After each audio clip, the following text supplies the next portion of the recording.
estamos con un especialista del CONICET, de la Universidad Nacional de Tucumán, Ignacio Gasparri. Bienvenido.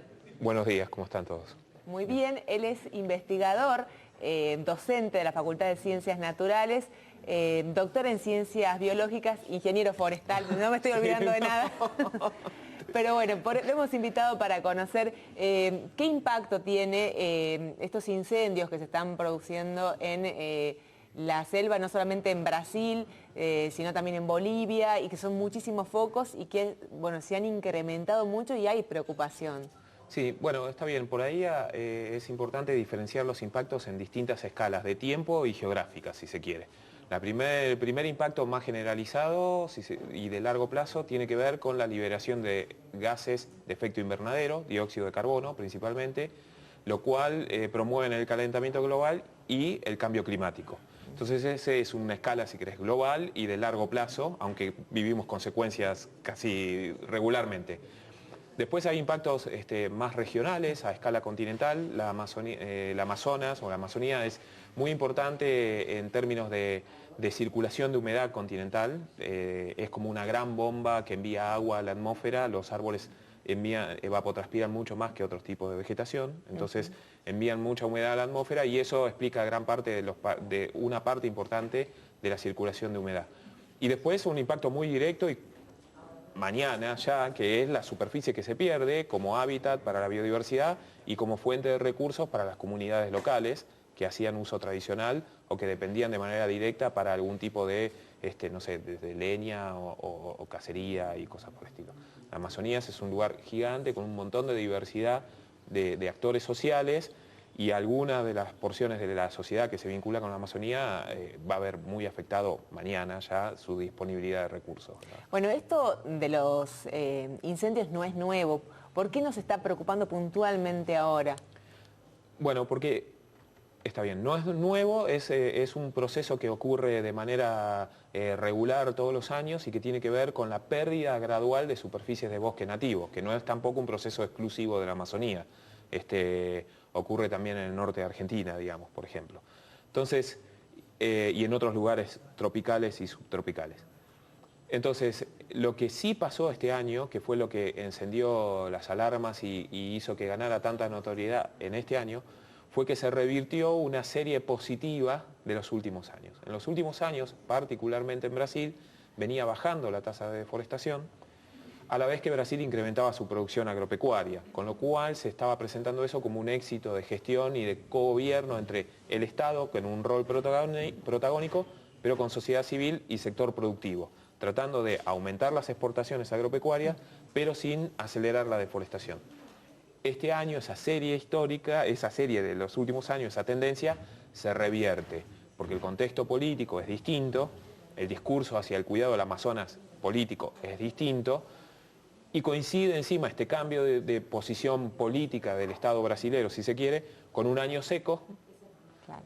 Y entonces una mayor actividad para expandir actividades productivas generó, en un año seco, generó muchos más focos de calor y pérdidas de superficie. 82% más que el año pasado. Que el año pasado. Exactamente. Y además, en solo lo que va del año, 72.000 focos de incendio, lo cual es, Sí. bueno, es tremendo, digamos, pensar Sí. las cifras. Y hay que pensar eso. Hoy nuestra principal fuente de detectar incendios o hacer estos números y estadísticas son imágenes satelitales, ¿sí?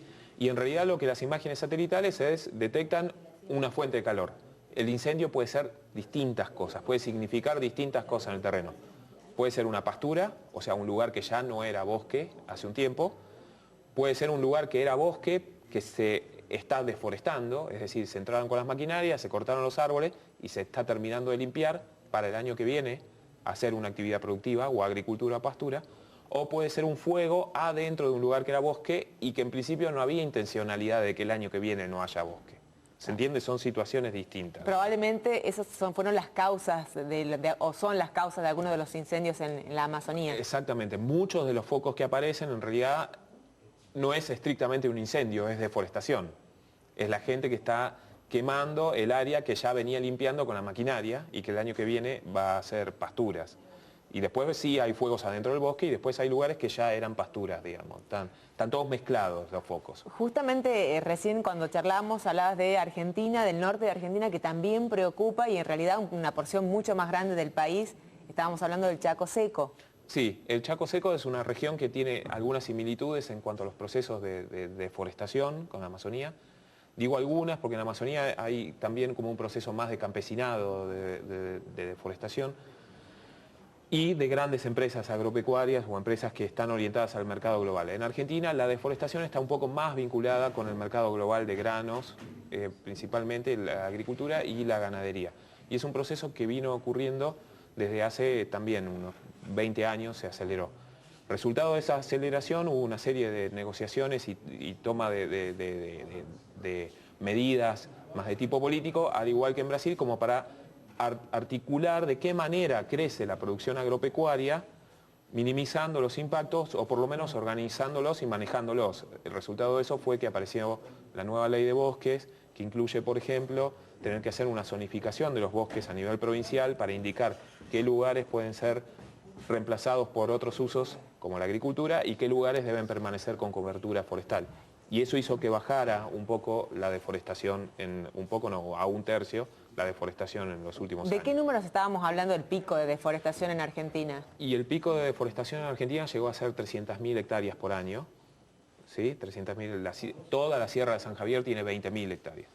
O sea, en un año se llegaron a deforestar 300.000 hectáreas. Ese fue el pico, si mal no recuerdo, que estoy casi convencido. Y ahora estamos en alrededor de las 100.000 hectáreas, digamos.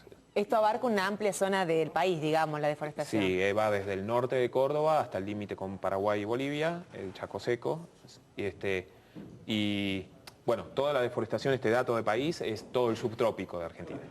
Es Pedemonte de Yungas, Chaco Seco y Misiones, pero principalmente casi el 90% de la deforestación es Chaco Seco, norte de Córdoba hasta Bolivia, más o menos. Ahora, es difícil, digamos, por un lado, como decía, la necesidad de tener más alimento, de avanzar con la agricultura, pero por el otro lado de conservar los bosques y el ambiente. Totalmente, ese es un dilema no exclusivo de Argentina o de Brasil, es un dilema global, digamos. El sistema alimenticio hoy está totalmente integrado, gran parte de las motivaciones económicas que empujan la deforestación en Argentina tienen que ver con el mercado de soja hacia China, por ejemplo, digamos, para alimentar pollos y chanchos en China que cambian su dieta. Lo que quiero decir es un dilema global, que es, cada vez somos más personas, con hábitos alimenticios que en gran medida, especialmente la gente que sale de pobreza, empieza a comer más proteínas, más animales, entonces se necesita más espacio o se necesitan más alimentos. Una de las maneras es ocupando más espacio, que hoy está ocupado con ecosistemas naturales. Entonces hay que buscar modos de organizar esa expansión y modos de producir alimentos minimizando estos impactos. Entonces por eso se buscan nuevas formas, procedimientos y tecnologías para hacer la producción, como pueden ser, no sé, sistemas silvopastoriles o silvopastoriles que combinan árboles con producción ganadera, sí, o como puede ser la planificación territorial, que lo que busca es no por ahí en el mismo sitio donde se produce, sino organizar en el espacio en qué lugares es conveniente hacer agricultura y en qué lugares para el conjunto de la sociedad es conveniente sostener árboles, bosques. Bien. ¿Sí? Bueno, Ignacio, muchísimas gracias por este panorama rápido y recorrido desde Brasil hasta Argentina. Hemos recorrido toda la Amazonía. Y bueno, muchísimas gracias y seguramente te vamos a tener en otro momento. Bueno, gracias a ustedes por el espacio y por ocuparse de estos temas. Bueno, Ignacio Gasparri, aquí en Los Primeros, seguimos con Omar.